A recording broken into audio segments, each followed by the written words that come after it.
Greetings, people. Stay right where you are. In just a second, our feature film will begin. Right after I give you a little introduction about the film.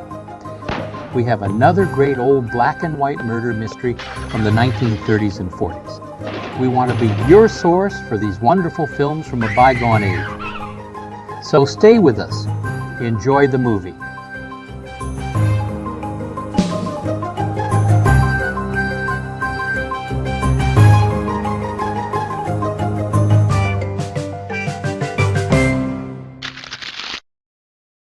I know you're ready for the movie to begin, but please hit the like button first. Subscribe to our channel if you've not done so yet, and check out this movie's description for ways you can help us out. And there's a link there to a bonus movie. Now, on with the show. Good evening. Welcome to Hastings Mystery Theater. I'm your host and mystery master, Randall Schaefer. Tonight, the corridors of mystery are going to take us to 1936.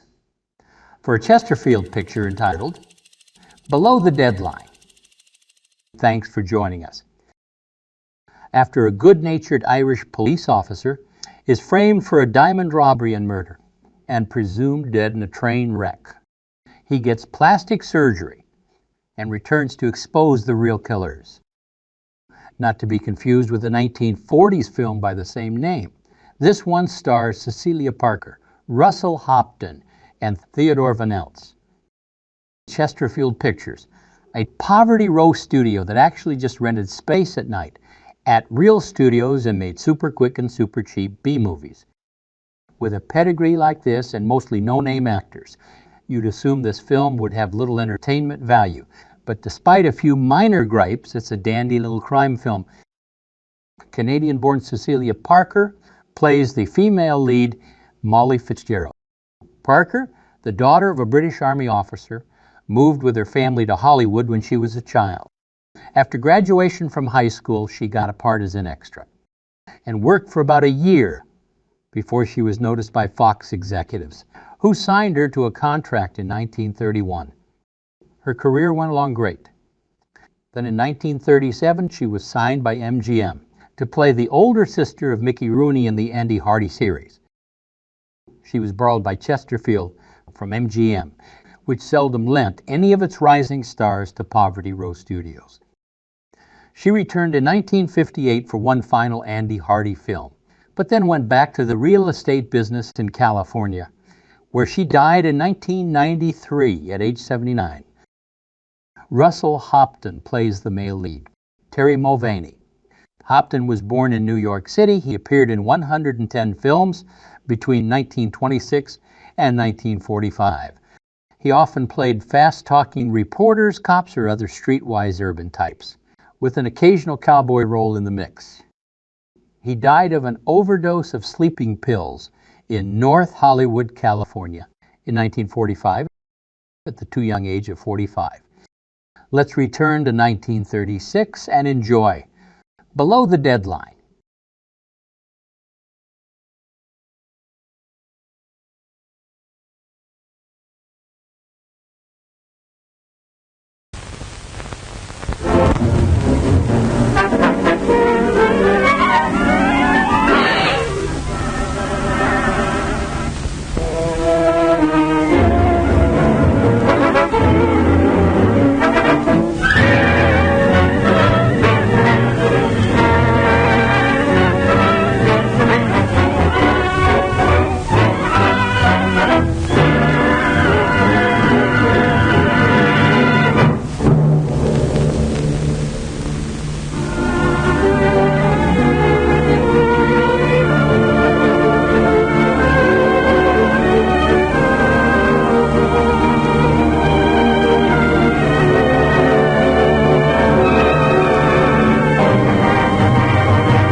We are now below the deadline, the financial and diamond district. Here there are more diamonds by the square foot than any part of the world, including the Transvaal.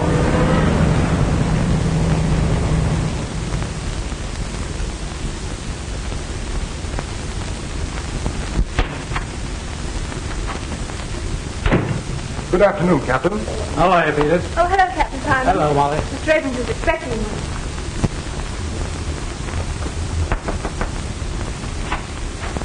Captain Simon is here. Won't you go in? Thank you. How are you, Mr. Abrams? Oh, good afternoon, Captain. Sit down. Thanks. Have a cigar? Well, thank you. What's on your mind? These diamonds. These and a lot more to come. And, oh, pardon. This is Mr. Everly, Captain Simon. Mr. Everly? I'm glad to know you, Captain. Mr. Everly and I are negotiating a very large consignment of diamonds, and we thought that you should be warned about it. A wise precaution. Are you collecting the consignment here? Yes, they're for my firm in Chicago. But they're not to be shipped for nearly a week. Well, don't worry. We've got a pretty good line on all the boys in town, and not one of them would dare to shove his nose below the deadline. I'll just tell my men to keep their eyes peeled, and if they do see anybody below the deadline that looks suspicious at all, to bring them in for questioning. Oh, by the way, where is your deadline now, Captain? Still Canal Street? Yes. And if any of them come south of that line, it'll be just too bad. Well, so long. Bye-bye.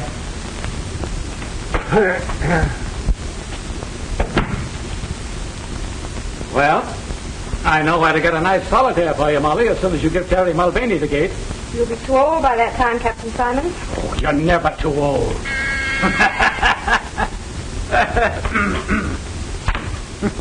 Yes, sir. Good day, Captain. Goodbye, Peter.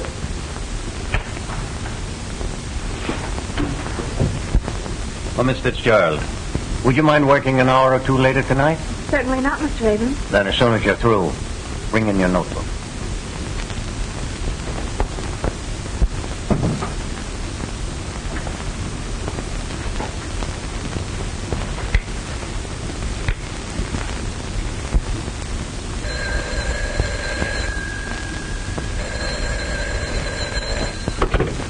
Hello? Hello, Molly, my darling. Terry, dear, I have to work late tonight, so don't wait for me. I'll have supper downtown. You can meet me near the subway entrance around 9. Sure, darling, I'll be there with me buttons all shine. Right.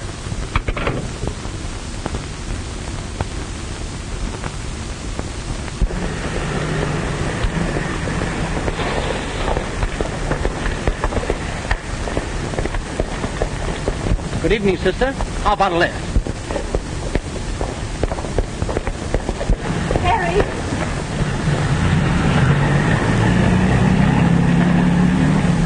What's the matter, darling? Oh, just a would-be Casanova. And what's that? Oh, a fellow that thinks that offering a girl a lift is a driver's license. Is that so? I'll take care of him. Oh, don't you worry about a little thing like that. Do you think I'd exchange your homely face for anything in the world? No, wait a minute. What was that crack?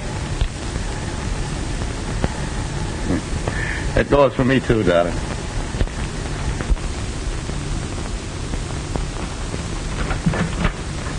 Hello, Annie, dear. Well, good evening, Miss Tiverton. How are you this evening? Why do people always think it's polite to ask silly questions? Well, look who's here. Have you had your supper? Yes, thank you. Glass of milk and a sandwich, I suppose, standing up at some lunch counter. Oh, well, this rush will soon be over, and then I'll have my evenings to myself again. Would you like some tea, Terry? Uh-huh. I'll go fix some. Are you still here? I thought it was time for you to be going home instead of coming here visiting. Well, I suppose it is a little late for elderly people, but Molly and me won't mind if you want to go to bed. If you expect me to resent that, you're wrong. Why on earth don't you sit down? You've been on your feet all day, haven't you? I tell you, that I have. The poor dogs. Every time I make them walk, they get sore. And when are you going to get this advancement you're after? Well, the exams are in June, and by July you'll see me a full-fledged detective. Then crime will automatically cease, I suppose. Oh, no, not immediately. You see, there's the honeymoon first. Terry Mulvaney, if you don't make Molly the happiest wife in the world, you'll have me to answer to. Won't be for the want of time. Molly needs a rest. That man Abrams works her too hard. Don't know what people want with diamonds anyway. Useless things. And yet if they can't buy them, they steal them. Oh, no, not much chance these days. Rot. Half the crimes in the world are never solved. Well, here, let me hold it for you. Well, at last I found a use for a policeman. Oh, I don't know. Molly found one. Did you ever try it? Are you two still bickering? Let me help you. Well,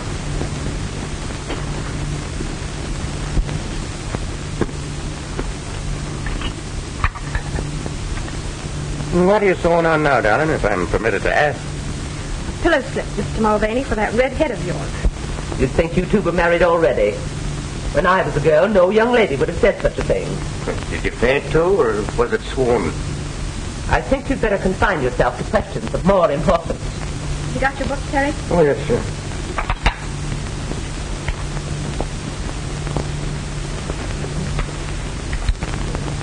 When an officer takes a prisoner into custody, what is his duty?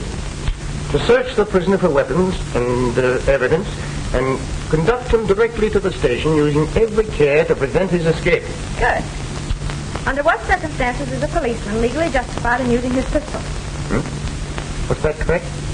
Under what circumstances is a policeman legally justified in using his pistol? And let me tell you, Flash, even if she wouldn't give me a tumble, that Fitzgerald Lane can have my role any time she gives me the come on. What's she got that the others don't have? My boy, she's got everything. Hold on, Spike. We're not mixing pleasure with business. She didn't fall for you. So now we got to find out some other way when Abrams is going to ship those diamonds.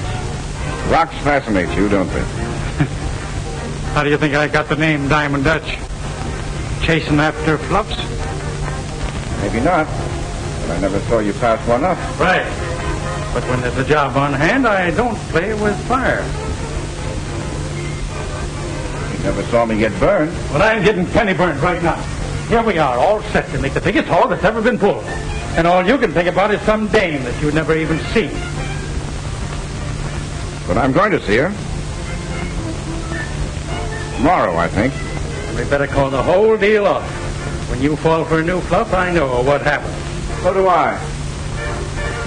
But I can also defer the pleasure to an appropriate time. Don't worry, Dutch. I've seen him play a fish for months before she took the hook.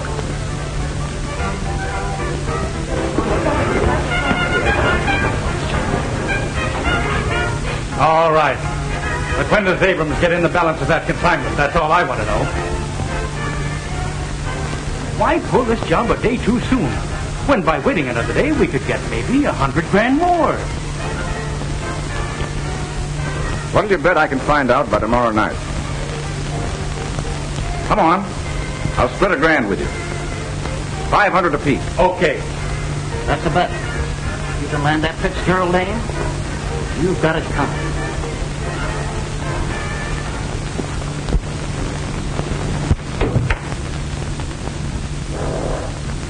Mr. Ackroyd? Right, young lady. And you are Miss... That's Mr. Abrams' secretary. Can you wait a moment, please? With pleasure. I come to look for a diamond, and behold, I find the pearl. Careful. So many synthetic pearls on the market these days. Ah, but then I'm an excellent judge. Professional, I would think. On the contrary. Amateur in its literal sense. Mr. Abrams, Mr. Ackroyd to see you. Will you go in, please?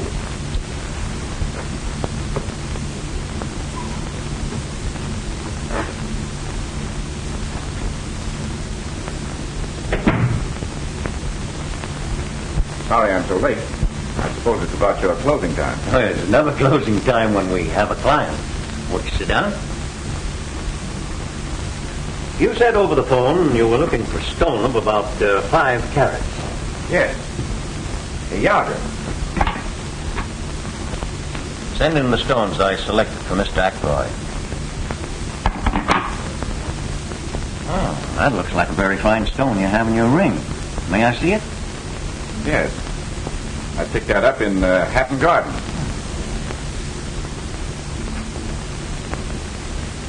My, you know diamonds. It's perfect. You match it? Well, you can judge for yourself.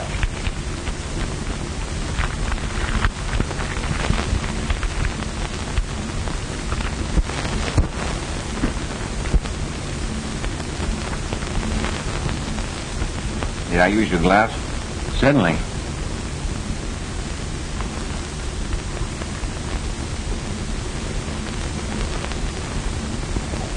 Aren't you going home, Molly? Doesn't look like it, does it? I had a date, too. Woman proposes, but business disposes. Well, I'll be glad to get home and dispose of that corned beef and cabbage that's waiting for me.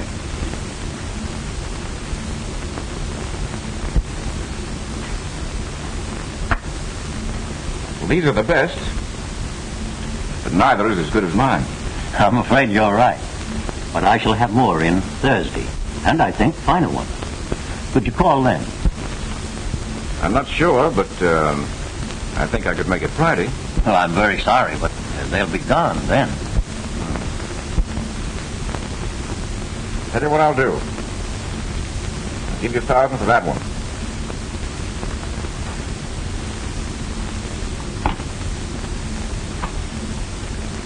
Miss Fitzgerald, make out a receipt for Mr. Ackroyd for $1,000.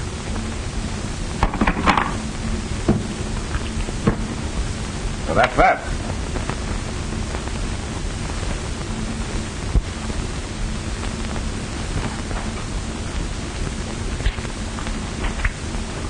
Here's your receipt, Mr. Ackroyd. Thank you. I'm sorry to have been the cause of keeping you so late, but perhaps I can drive you home. Well, I am rather late. Then why don't you let Mr. Ackroyd take you home? All right. Good night. Good night. Good night.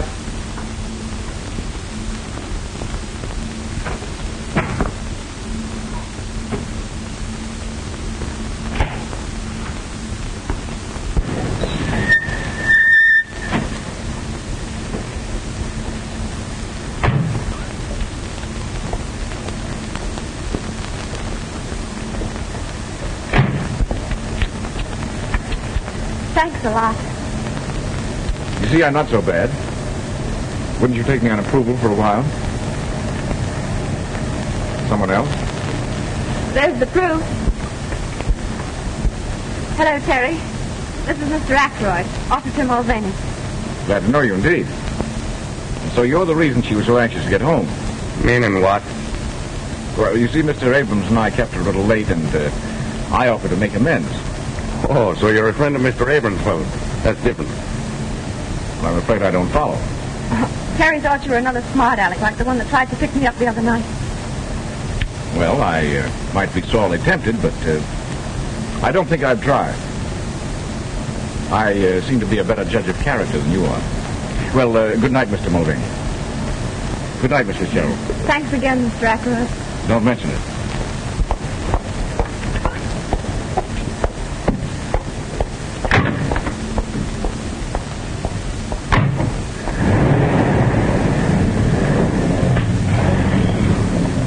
What's the matter? You don't seem to like the gentleman. I do not. Oh, Terry, you need never be jealous of me. As a matter of fact, I only accepted his offer so that I wouldn't keep you waiting. Well, who is he? All I know is that he just bought a diamond for $1,000. I thought he was another one of those mashers, like the one last night. I'm not that foolish. You're in love with me, ain't you? Uh-huh. Yes, Spike? You're right. She had to be seen to be appreciated. Yeah, I thought she'd appeal to your sense of proportion. Yeah? Now I have another object in life. And now Stenog interferes with $100 grand, huh? You'd better dig for 500, Dutch. You too, Spike. Did you find out? I not only got a good look at the office, but I found out that the consignment will be complete on Thursday night. To top it off, I drove the young lady home. That wins the bet, I think, Dutch. You're a wonder, Flash. Yeah? Well, it cost me $1 grand to do it. I bought that one. Only worth $800. Oh, I'll get most of it back. Take a look at the girl's writing, Spike. Could you imitate it? so she couldn't tell the difference herself. What's on your mind? She seems to prefer an Irish harness bull to me. And what, he says? Oh, so you're a friend of Mr. Abrams. Well, that's different. Begor, I'd like to push the ugly mug of him down his own throat. All right, forget it. We got to think about this job ahead of us. That's just what I'm doing, Dutch. When you're pulling a big job, it's always safer to have some goat to take the rap. Sure. It satisfies the public and gives the cops a chance to save their faces. Right. And this is where I kill two birds with one stone. Officer Mulvaney will be the goat, and Miss Fitzgerald will be... In circulation again. But how are you going to do all this? Easy. Just practice on her handwriting, Spike, and we'll send Terry a billy-do on Thursday.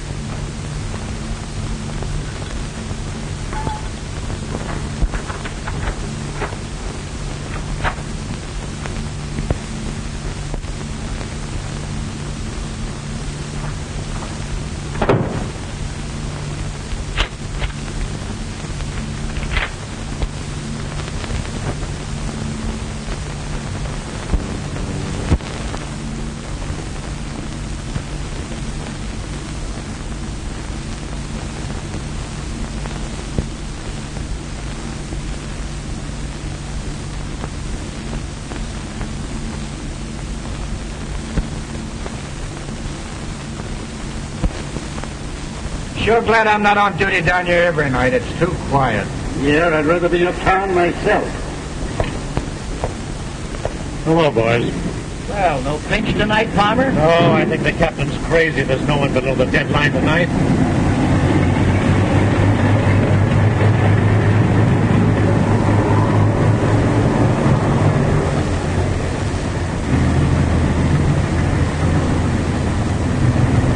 $5,000 worth that have to be towed in. Yeah, the best of them cracked up. Give me my old flivver. It's never let me down yet. Touch wood. Better make the rounds again, boys. Okay, see you in jail. Right.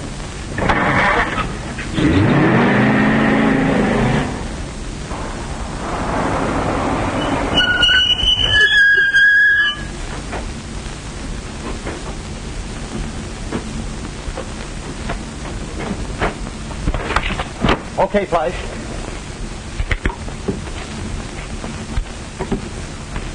See anybody? Passed 3 bowls and they never give us a tumble. Let's get going then. All right.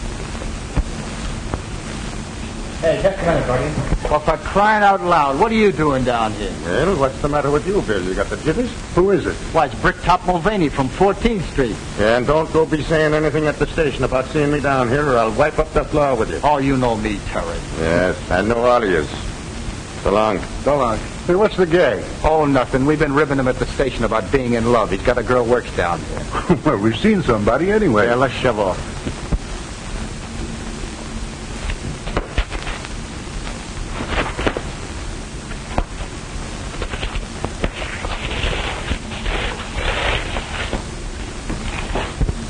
Number 47, Fishfield necklace. Check number 3.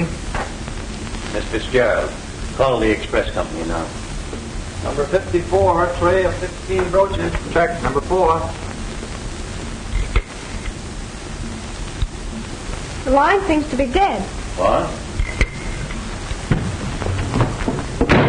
Stick 'em up, all of you.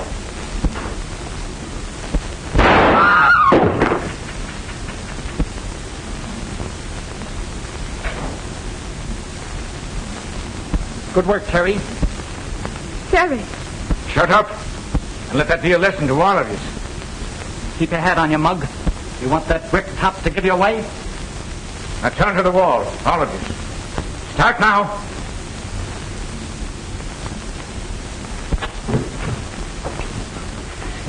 Move over. Keep 'em up.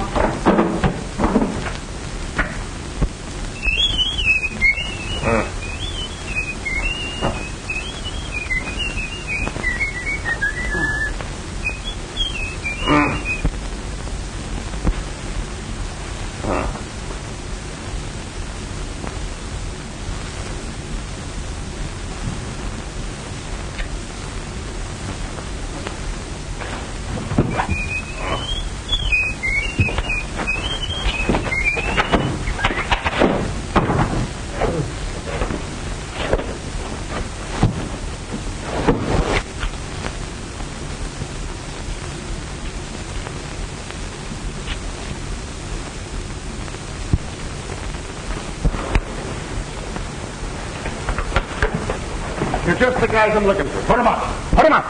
Put him up? Well, what's the rib? Cut out the innocent stuff. Now, wait a minute. This is no time for kidding. You've got to help me find the guys that slugged me. I wish we were kidding, Terry, but you're under arrest. Under arrest? Well, what am I under arrest for? Murder and robbery of the Abrams office. Oh, wait a minute. The Abrams office? Well, how about Molly? Is she hurt? You ought to know you were there. You can't get away with this. Abrams recognized you and you plugged Peters. They all heard the other two call you by name. And even if they hadn't, that brogue in red hair would give you away. We saw you heading for Abrams' office just before the stick-up. Oh, I must have been framed. Say, will you take me back to where they held me? You'll find the rope that was tied me up and the blindfold and the tape that was over my mouth. Wouldn't hurt to take a look. Even if we did, what would that prove? He could have planted them. I was slugged, I tell you. Sure, I was on my way to Abrams, but Molly asked me to call for her. Here, look at me side pocket. You'll find a note from her. There's nothing there. You killed a guy in cold blood, Mulvaney, and it'll take more than a bluff to get you out of it. Oh, they must have frisked me after they slugged me. Oh, please, will you take Yeah, it? we'll take you back to Abrams' office, and Captain Simon's there, and you can tell it to him. Go ahead, Max, put him in. Rooney, put that handkerchief over his face.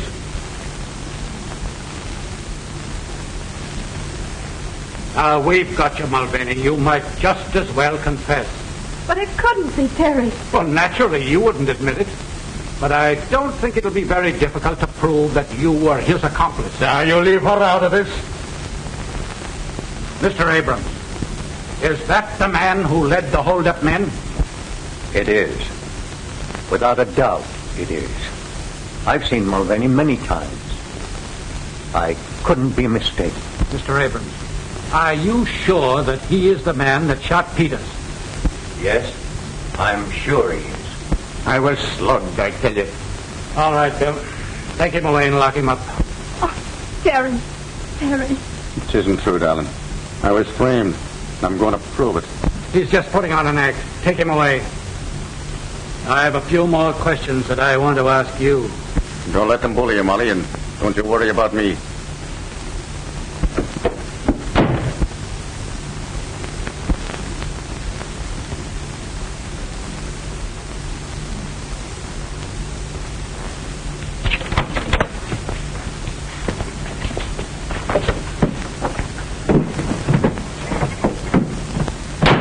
I'm sorry, Bill, but I was framed and I can't prove it in jail. Yeah, 26532. I'll send it right out. Okay. Calling all cars. Attention, all cars. Mulvaney has escaped in a police car. License number 26532. He drove north on Avenue A. Block all roads and bridges leading from the city. He's handcuffed but armed. Bring him in, boys. That's all.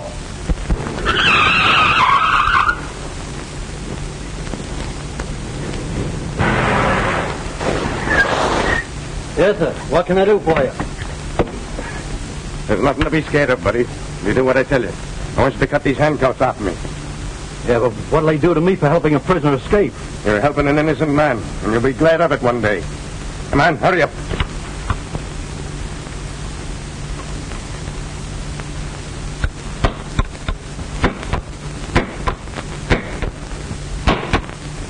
And after they're off, you gonna plug me?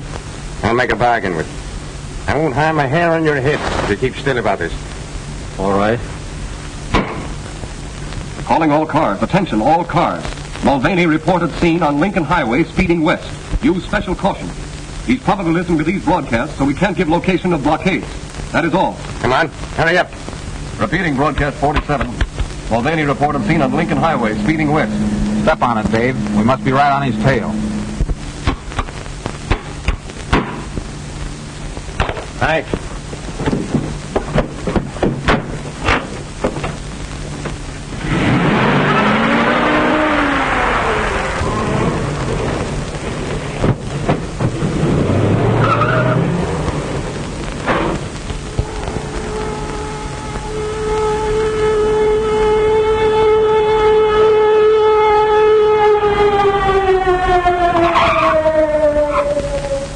He just left. Mulvaney just left. He made me cut his handcuffs. He went in that direction.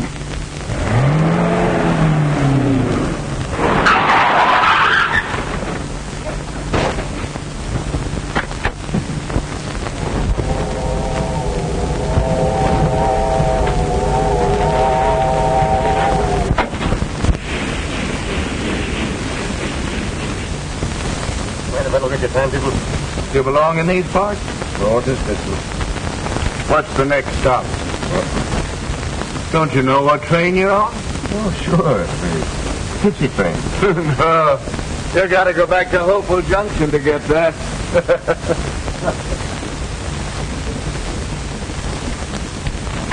Where to, sir?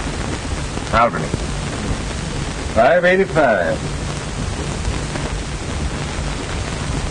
Change at Pine Plains and Chatham.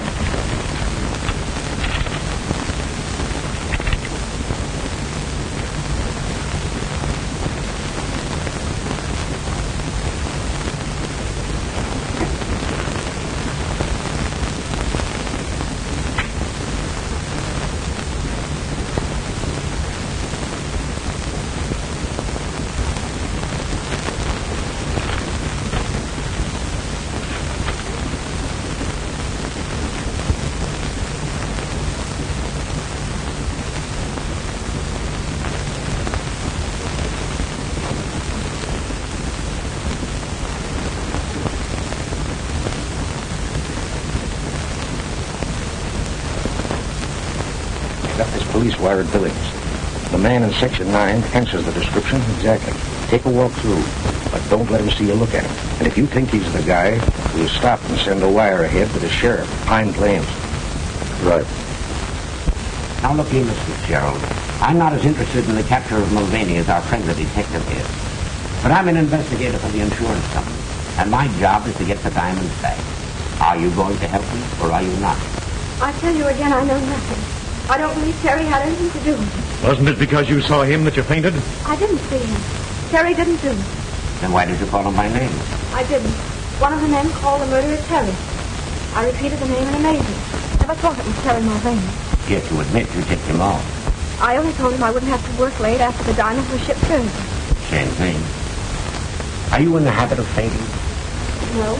But you did faint at the most convenient time, didn't you? Oh, yes, I did.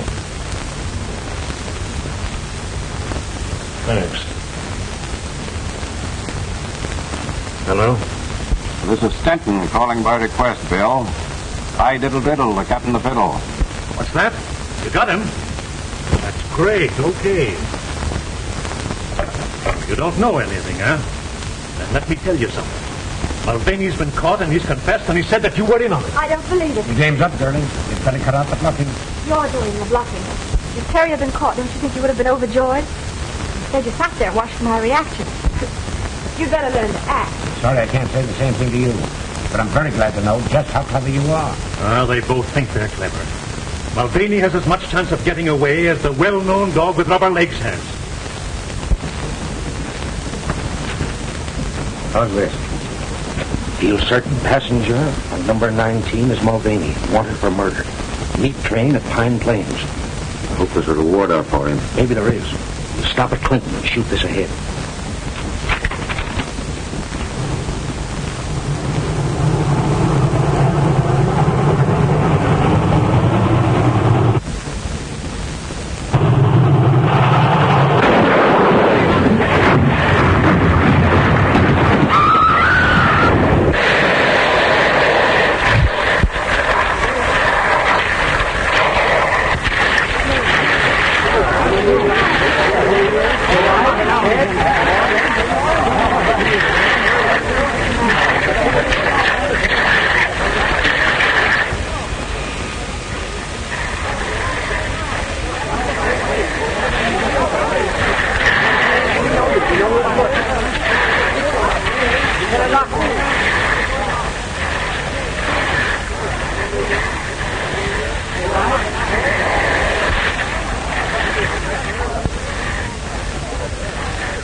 Here's another body, poor devil. Look at his face. Or what was his face? Hey, John, we found the body of the conductor and the brakeman.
Well, who are you?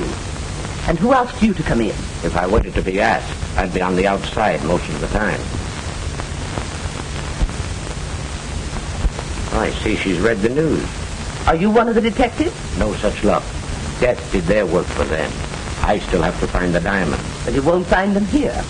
And I hope you'll have the decency to respect the poor girl's grief. I have the decency, ma'am, but I haven't got the time. Perhaps she'll talk now, more than she did last night.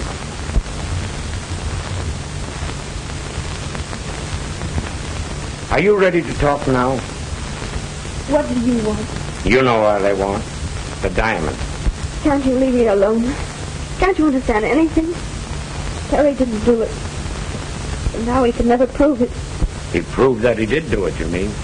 Do you think that getaway of his was an act of innocence? Not on your life. He wasn't, did I tell you?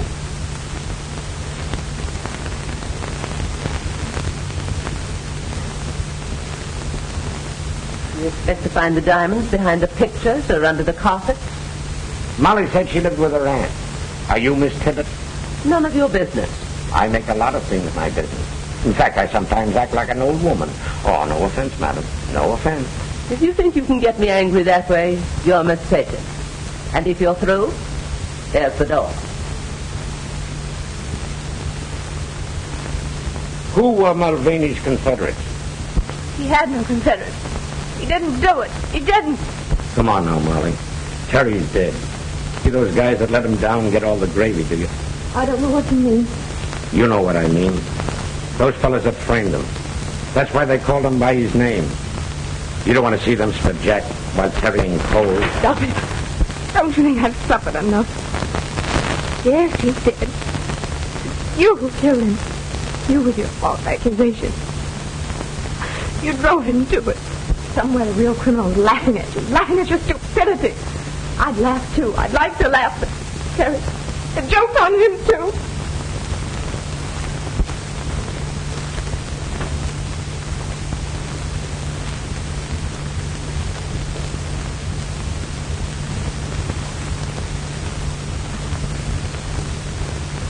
You think he can pull through? Oh, he'll be all right. I'll probably have to do a little plastic surgery on his face. Then you'll be in your element. Well, it's always interesting to try to improve upon nature. Wonder who the beggar is. There's no identification on him. Well, we'll find out soon. He'll recover consciousness now that I've removed the pressure.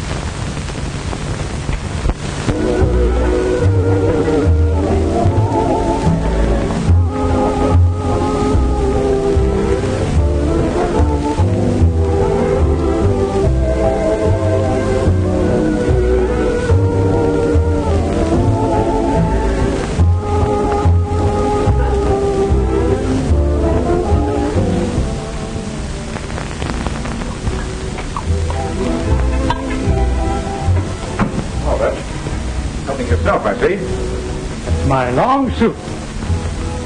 You're telling me? Well, everything still seems to be under control. Sure. The Dicks haven't the ghost of an idea that was our job. They're still sure it was Mulvaney. But the cops are still watching every fence for the stones. Certainly. Why not? Every time there's a job pulled, the guys make the same mistake. They want to cash in right away. So they peddle the stuff while it's hot, and they're picked up. I tell you, Dutch, we have the right idea. Handle each job like a legitimate business. And don't expect any profits for the first year. And that's why we're still in business. And never even an entry on the blotter against us. Well, those Abram diamonds are staying under cover for a year. Okay with me. Now, I suppose you're going after the dame. Not yet, Dutch. I know women. And I know that Molly Fitzgerald is still thinking of Mulvaney as a martyred hero. Nurse tells me that you're feeling a little better. Do you think that you can answer a few questions? There was no identification in the remains of your clothes, so we don't even know your name. O'Malley. Ted O'Malley. Ted O'Malley.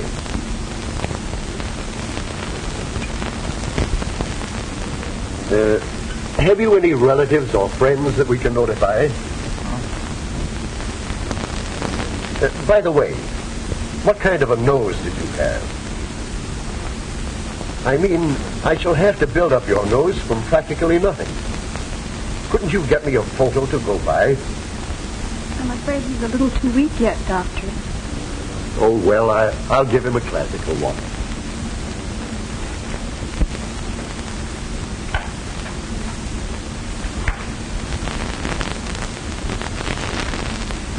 Miss Jennings, if I thought I had any brains, I'd blow them out. What's the matter? But wouldn't it be a terrible thing to drill a hole in one skull and find it empty? Am I to gather that you're still thinking of that Mulvaney case? I start up in the middle of the night thinking about it. I'm afraid your vanity is wounded. Wounded? It's mutilated. So much time has passed and not a single clue.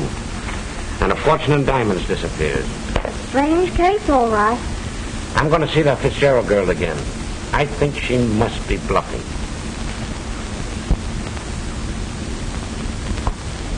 Where's your winter coat? Oh, I sold it. I won't need it. Well, this is your business, Molly. But I'd like to see anybody try to force me to leave town. You don't seem to understand, Annie. I'm branded as a thief. Nobody will give me a job here. Don't forget you'll always have a home here. Remember that. Oh, that must be the man for my trunk. I'm going to fix you a lunch to eat on the train. Like a Stratford. May I come in? I certainly. I'm just leaving town. You mean for good? Yes. Oh, I didn't know it was as bad as that. I haven't seen Mr. Abrams again until today, and of course I learned that you were no longer there. I suppose you also learned that I was a thief. Do you remember that I prided myself on being a good judge of character? Yes, but I don't quite... May I sit down? Of course. I heard about the robbery at the time, but I had no idea that you were supposed to be implicated. I wasn't. You don't have to tell me. That's what I meant when I said I was a judge of character. Thank you. I also gather from Abrams that no one will employ you. What do you expect? Of course they won't. I will. What do you mean? I'm interested in the Alhambra, the restaurant and night spot on 50th. There is a vacancy for a day cashier. You mean you're offering me a job like that? I am. I have the courage of my convictions. How can I ever thank you? By reporting for work at 10 in the morning.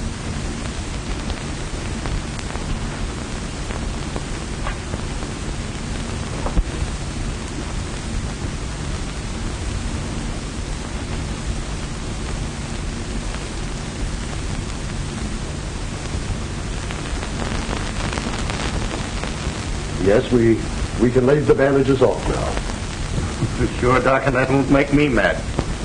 No, I suppose it probably won't, but evidently you would like to see what I've done for you. That I would.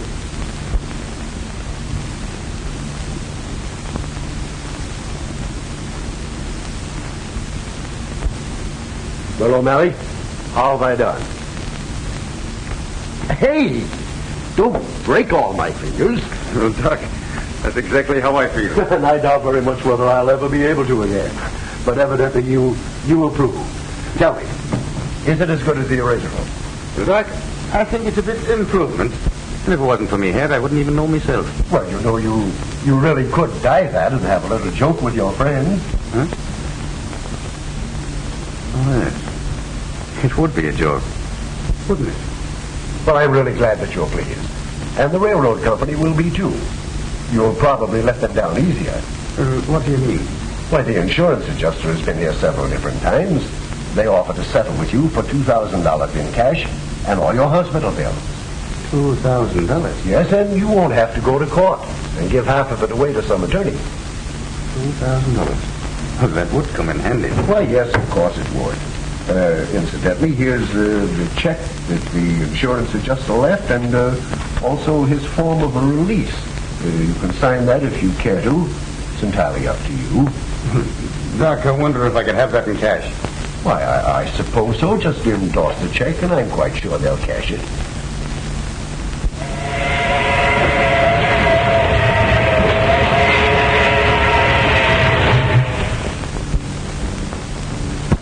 Come in. Thank you, sir. Won't you sit down? You're the investigator employed by the insurance company on the Abrams robbery. Correct. Well, sir, I'd like to right her wrong. Commendable ambition, but I don't see the point. Well, Mr. Pearson, it's only a hunch, but a faith in human nature. Would you mind telling me who you are and what you are? Well, I'm just a dumb pug. I'm training over here at Artie Nolan's, and I come from Colorado. And I had a brother here on the force, and he got into a bit of trouble.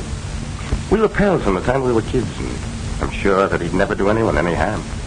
Mr. Pearson, that man was Terry Mulvaney. Mulvaney? Yes, Terry Mulvaney. Now, I have a bit of money, and I'd like to use it to clear his name. Have you seen the police? No. The cops were only looking for convictions. He was wanted for murder. His death closed the case. Now, you have no axe to grind or politics to play. That's right. I'm a private individual, responsible only to myself and the insurance company. And your object is to recover the stolen property. Right again. You may be a pug, but you're by no means dumb. Now, your brother told a queer story to the police. But if his story was true, who framed him? And what reason could they have? That I don't know, but it gave you and the cops a wrong steer, didn't it? Oh, thank you, sir. By the way, you happen to know where I can find his gal? I don't know her address, but her name is Fitzgerald. Just a minute. I'll look it up for you.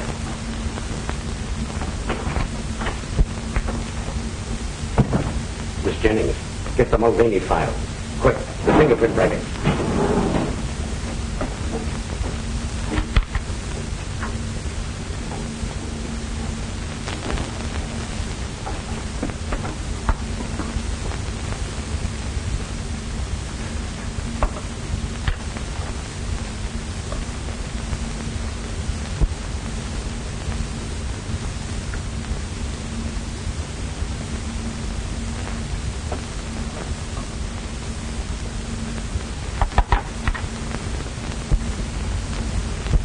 Identical.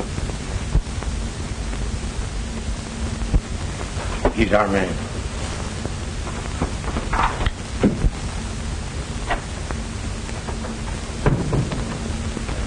As long as you know the town, I'll show you over to Miss Fitzgerald. Oh, well, that's all right. Only be careful not to shock her. Remember, she thinks you're dead, Terry. How did you know? Because your yarn sounded phony. I watched you closely and decided that your hair might have been dyed. So I proceeded to get your fingerprints in my cigarette case, and they compared exactly with the ones found on the stolen police car. You think I wanted to be a detective? You're doing all right. We're going to work together on this case. I take it that's what you want. That's more than I expected. Tell me, how did you work this substitution with the dead man? Well, I heard a couple of the wrecking crew say that his face was all gone, so when they went for the stretcher, I emptied my pockets into his. Quick thinking, my lad. Yeah, but I didn't think very long. When I come to, I was in the hospital, and the nurse was reading the newspapers to me. In other words, you woke up and found yourself dead. That's about it. Well, you've awakened to plenty of worry, and we've got to solve this case before the police get on to you. They won't ever get on to me, because I really have got a brother, Ed, in Colorado. Does Molly know that? Sure. Why? Then you've got to remain Ed, even to her. Oh, I could never fool Molly. The doctor didn't change me that much. Well, you must try. You know, brothers sometimes look very much alike. Well, I want Molly to know that I ain't dead. All right. Tell her Terry escaped to your place in Colorado, and you came east to clear up the case. Well, couldn't I? No, you can't take that chance with Molly. She might give you away by word or look. And at a time like this, that'd be too much of a risk. So, come on. You're a hard man.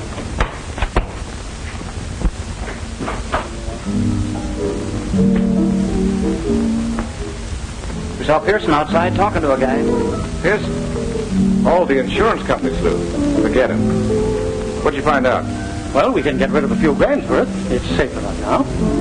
You don't think Pearson means anything? Not a thing. He used to park on Molly's trail, but he's given that up. And I still claim you shouldn't have given that dame a job here. Why? Well, Flops have brought down bigger guys than you, Fred. Oh, forget it. Pour yourself a drink.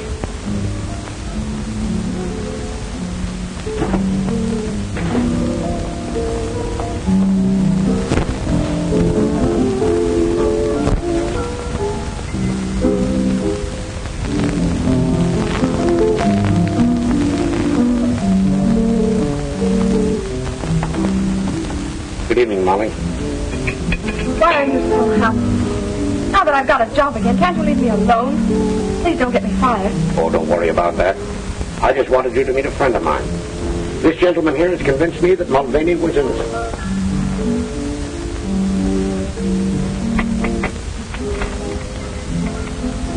Terry. No, Ed. Harry told you about me, didn't he? Would you mind if we sat down? Of course not.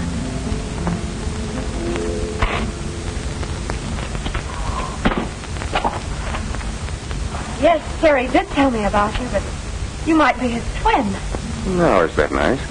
Here I thought I was much better looking. You talk like him, too. Of course, your hair is darker and your nose is different, but if Terry weren't dead... He's not dead, Molly. He escaped from the train wreck. He's not dead? Are you sure? Have you seen him? Yes. He's at my place in Colorado. Is he well? As well as I am, and I never felt better in my life. Now, if you'll dance with me, I'll tell you all about him. Oh, I'm far too happy to dance in this jam. I want to tell Auntie. Can we all go home and you can tell me on the way? Now, wait a minute. How about your supper?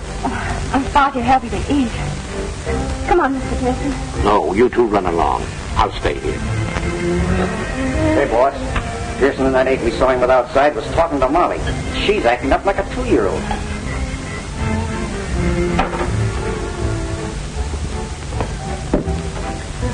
Now, don't you get scared the next time you see me. Good night, Ed. And you be careful. Careful of what? Oh, you know, a nice young fellow and a pretty girl and a romantic moon. Must I tell you the rest of that? Come on, Mr. Mulvaney.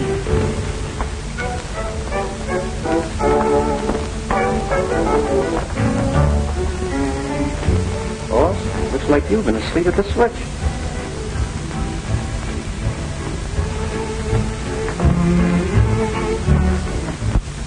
If it hadn't been for Mr. Ackroyd's kindness, I'd still be out of work. Isn't that right? That's right. Now, look. If it's some money that you're needing, Oh, no, sir. I couldn't think of it. I'm doing nicely now. Young man, your heart's in the right place, but I can't say the same for your brain. Mary. Now, wait a minute. Maybe Miss Tibbet is right. I'm always right. I objected to your brother as a policeman, but no young man in his senses would ever take up prize fighting as a profession. Look now. How about Gene Tunney? He seems to have done all right for himself. As soon as he got any sense, he quit. Just the same, I want you to know that you brought more happiness into this house than's been here for many a day. I like you. Thanks. You know, that goes for the both of us, and if I wasn't in love already, I'd be asking you to marry. Oh, go along with you. You're just another Terry yourself. Good night, and God bless you.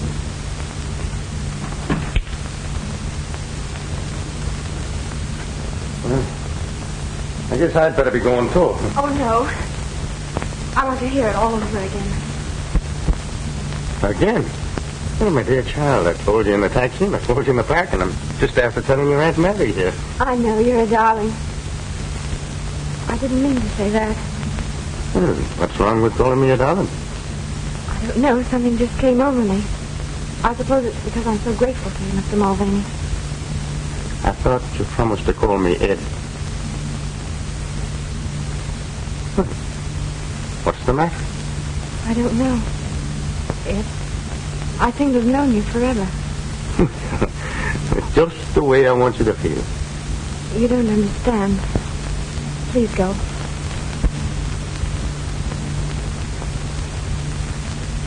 I'm sorry.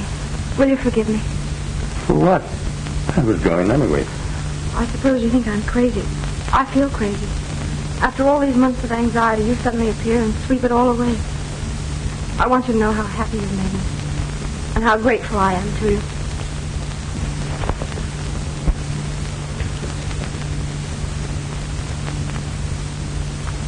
You shouldn't have done that.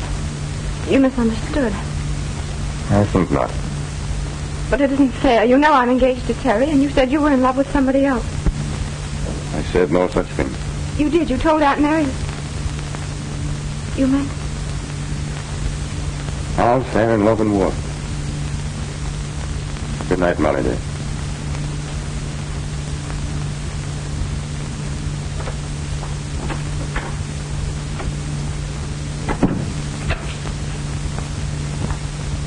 Has he gone? Oh, Aunt Mary, what'll I do? What's the matter, Molly? Oh, I know it's terrible, but his voice, his mannerisms. I felt sure it... Sure of what? He was Terry. Don't be crazy. They're almost dead ringers, it's true. But Terry wouldn't dare show his face around here. There.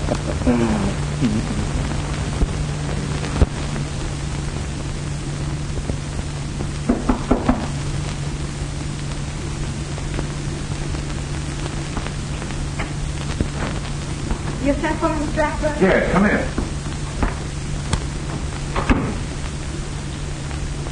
Sit down, Molly. Want to have a talk with you. Cigarette? No, thank you. You have a good time last night? Yes, I heard some splendid news.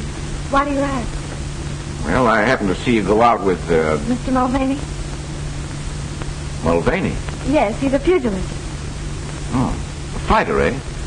Well, I never heard of him. He's Terry's brother from Colorado. He's training with Artie Nolan now. So if it isn't one Mulvaney, it's another. Why do you say that? Look, I've been pretty nice to you, haven't I? I've left you alone and never bothered you. Waiting until you got that crook Mulvaney out of your mind. Now, don't interrupt. I'll do the talking. I wasn't going to say anything until you got rid of the blues. And now, when I see you're happy for the first time, it's with another guy. Don't I deserve a better deal than that? I'm sorry. I had no idea you felt that way. Listen, you're not as dumb as that. Why do you think I gave you a job here when everybody else thought you were a crook? Mr. Pearson doesn't think so now. Listen, Molly. The cops have been on this case for months now, and there aren't any clues. If you think that he'll ever be proved innocent, you've got another thing coming. Even if he were, what's the matter with me? Don't you think I'm a better catch than an Irish harness bull with a brogue as thick as a shillelagh? Now, me darling, it's time you got wise to yourself and started being nice to the fine gentleman that's been nice to you. Wait a minute. Sorry, Flash. Well, I shall appeal to your reason at a more convenient time.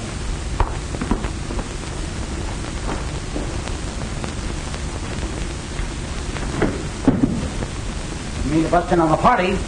What about the stuff? Dutch has got a deal to unload the whole lot. And the guy's white. I think we'd better wait. Molly was just telling me that Pearson is off the Mulvaney angle. What do you mean, off the Mulvaney angle? That's what I want to find out.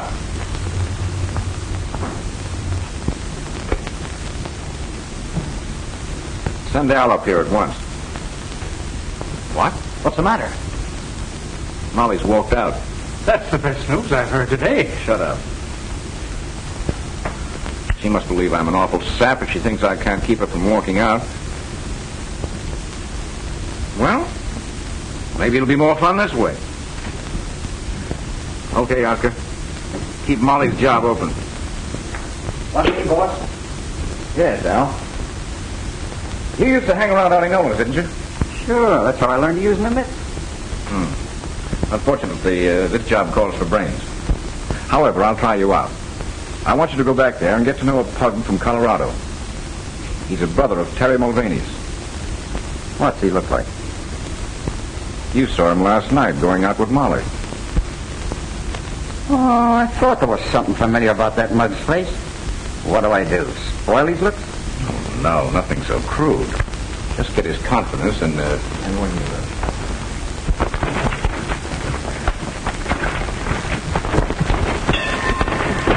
All right, Ed, you're shaping up fine. Now, let's call it a day. Thanks, Artie. Say, I haven't seen you around here much before, have I? No, I'm a chauffeur now. Can't get around like I used to. But I like to work out with you whenever I can. Well, that goes double. Let's make it often, huh? Okay. Well, I have to be on my way as soon as I hit the showers. How do you feel? Sure, and I'm feeling fine. There's nothing like a good workout in the shower. Yeah, I'm going to get with you again. Or maybe some night when we have the car, we'll go places. Well, I'm not much for that night stuff.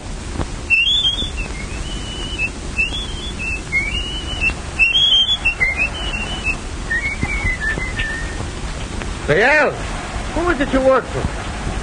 Flash Ackroyd, the guy that owns the Alhambra. Oh, that's funny. I met a gal that works there. She used to be engaged to my brother. And boy, did I fall for her. What's her name? Molly Fitzgerald. You mean she used to work there? Well, what's the matter? Was she fired? She walked out. Didn't you know? Oh, I haven't seen her today. I can't see why she should quit. I don't know. Search me. Looks all right to me, boss. Bit of a sap, maybe. Admitted he'd fallen hard for Molly. He said that, did he? Yeah. But what do you care? Just give me the word. Go get him. Bring them up here. Now you're talking. I'm telling you, I couldn't be mistaken. No two men could ever whistle exactly like that. Funny, though, that he should be working as a chauffeur. Maybe not as funny as you think.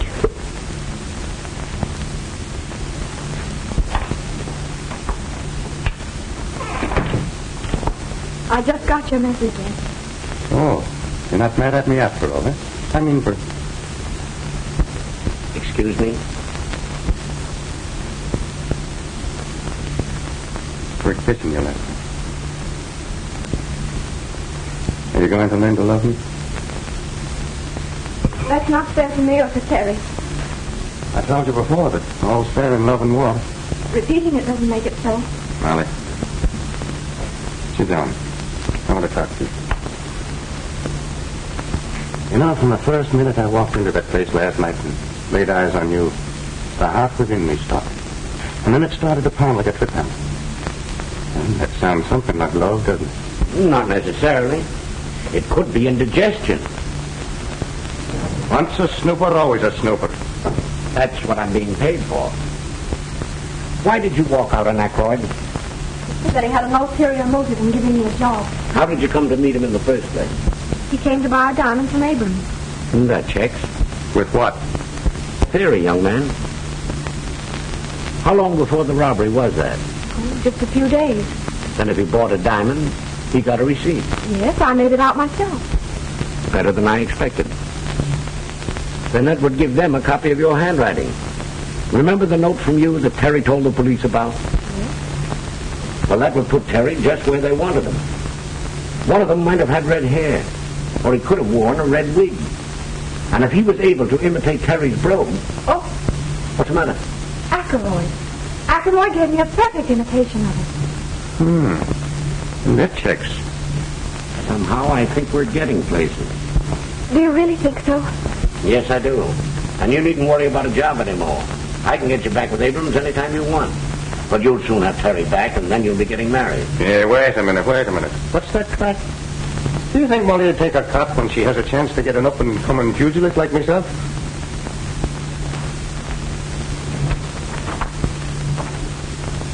Oh, maybe I shouldn't have said that. The poor kid, she don't know whether it's Terry or Ed she loves. Leave it to me.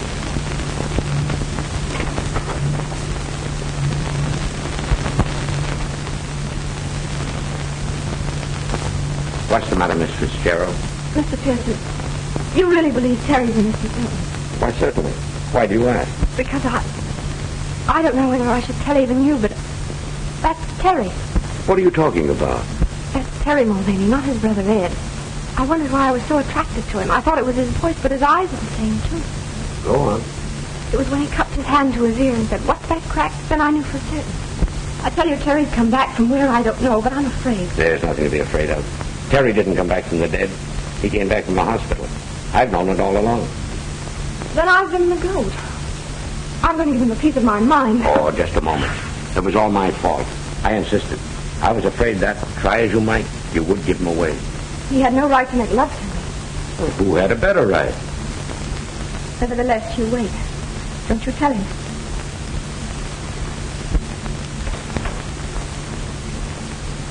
Run along, you two. I've got to get down to police headquarters. Will you see me home, Ed? Will I? In a taxi through the park.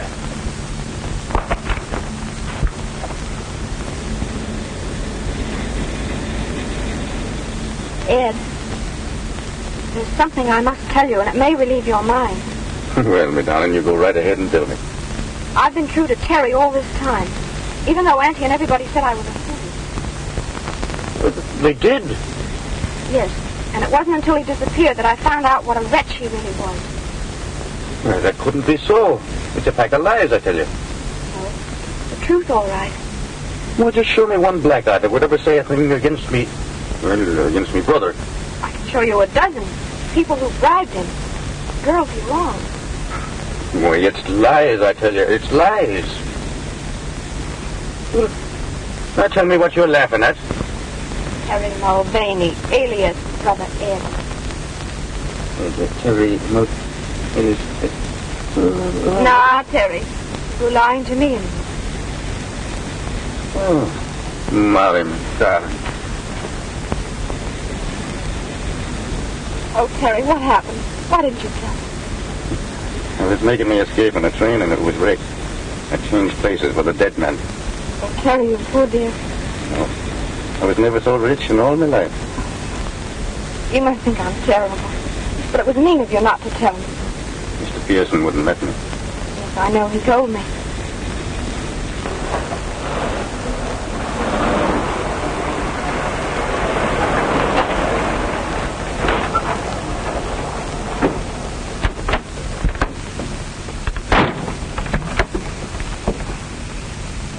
Hey, now, wait a minute. This ain't the place I told you to go. Right, but it's the place you're going. Well, what's the racket? No racket at all. A guy just wants to talk to you. Come on, both of you.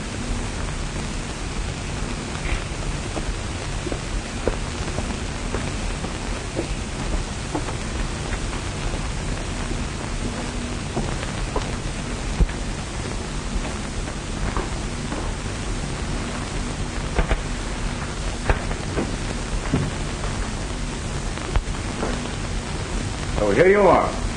Well, what do you want? Just this. I don't stand for anybody muscling in on my territory. Meaning Miss Fitzgerald? You guessed it, Mulvaney. You flatter yourself, don't you? My advice to you is to get out of town tonight. Because if you're here in the morning, you'll be in the morgue, see? As for you, Miss Fitzgerald, you'd better come back to work. If you don't, there'll be a shortage discovered in your accounts. And that, after being mixed up in a diamond robbery, would be just too bad. Just a minute. Throw him out. If he gets noisy, well, you know what to do. But, boss, this guy isn't Ed Mulvaney. What do you mean?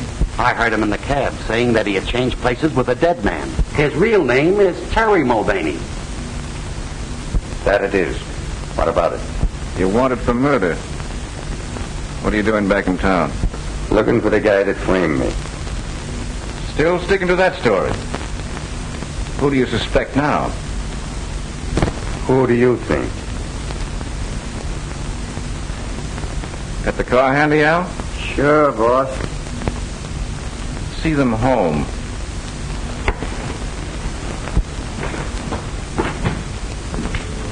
That guy knows more than he was telling.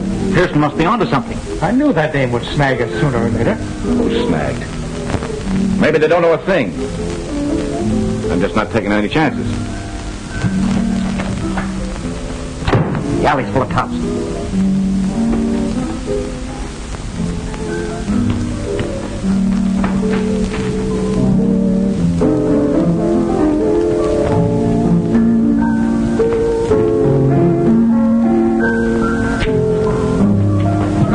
Now, wait a minute. What's the idea?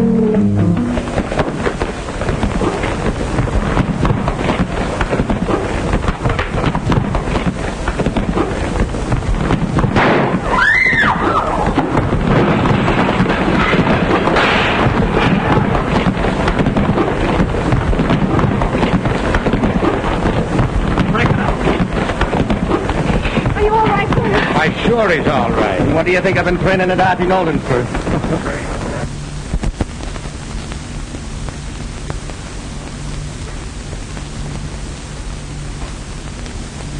Everything checks. Give Terry all the credit for recovering those, Mr. Abrams. Harry, you always wanted to be a detective, didn't you? That I did, sir. Well, the chief says you are. Maybe you could use this. Solitaire. I think they'd much rather have a wedding ring. You can have them both. On the house.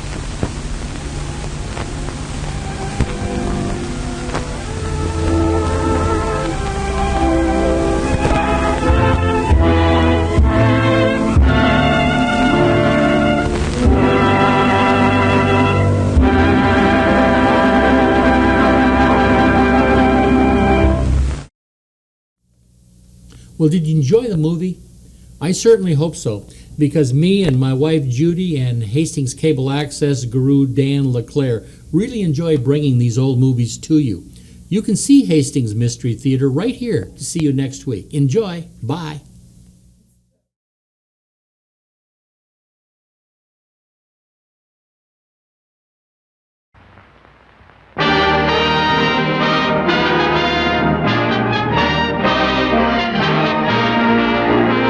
Trouble seems to have begun at just about the exact date you arrived here to settle down.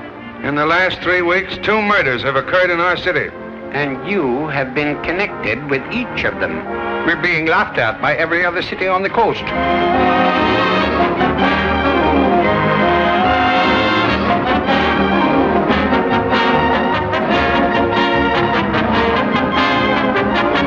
You know, we could mean something to each other.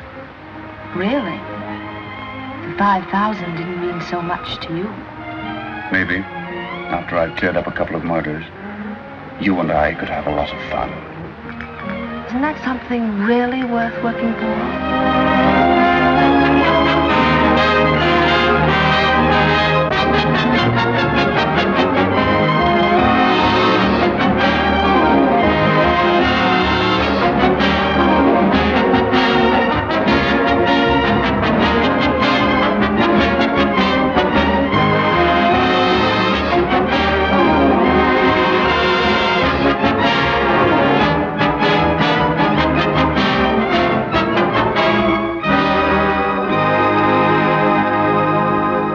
Certainly nice of you to cut me in on this. But if that trumpet's really rammed full of jewels, it'll be worth plenty. It'll cost you much more than $5,000 to get it from me. I said, that's a pretty rotten trick, old boy. That's not cricket. How much of this is cricket and how much is racket? What are you doing here? Would you mind very much, Mr. Shane, taking off your hat in the presence of a lady with a gun? So you're the man I hired to protect me. The various killings were all the young lady's fault. Oh, nonsense. Nonsense? Listen, Mr. Shane. So you have it all figured out, have you? Certainly. You crossed Travers in Hong Kong. You double-crossed Espinosa, and then you triple-crossed poor Pharaoh.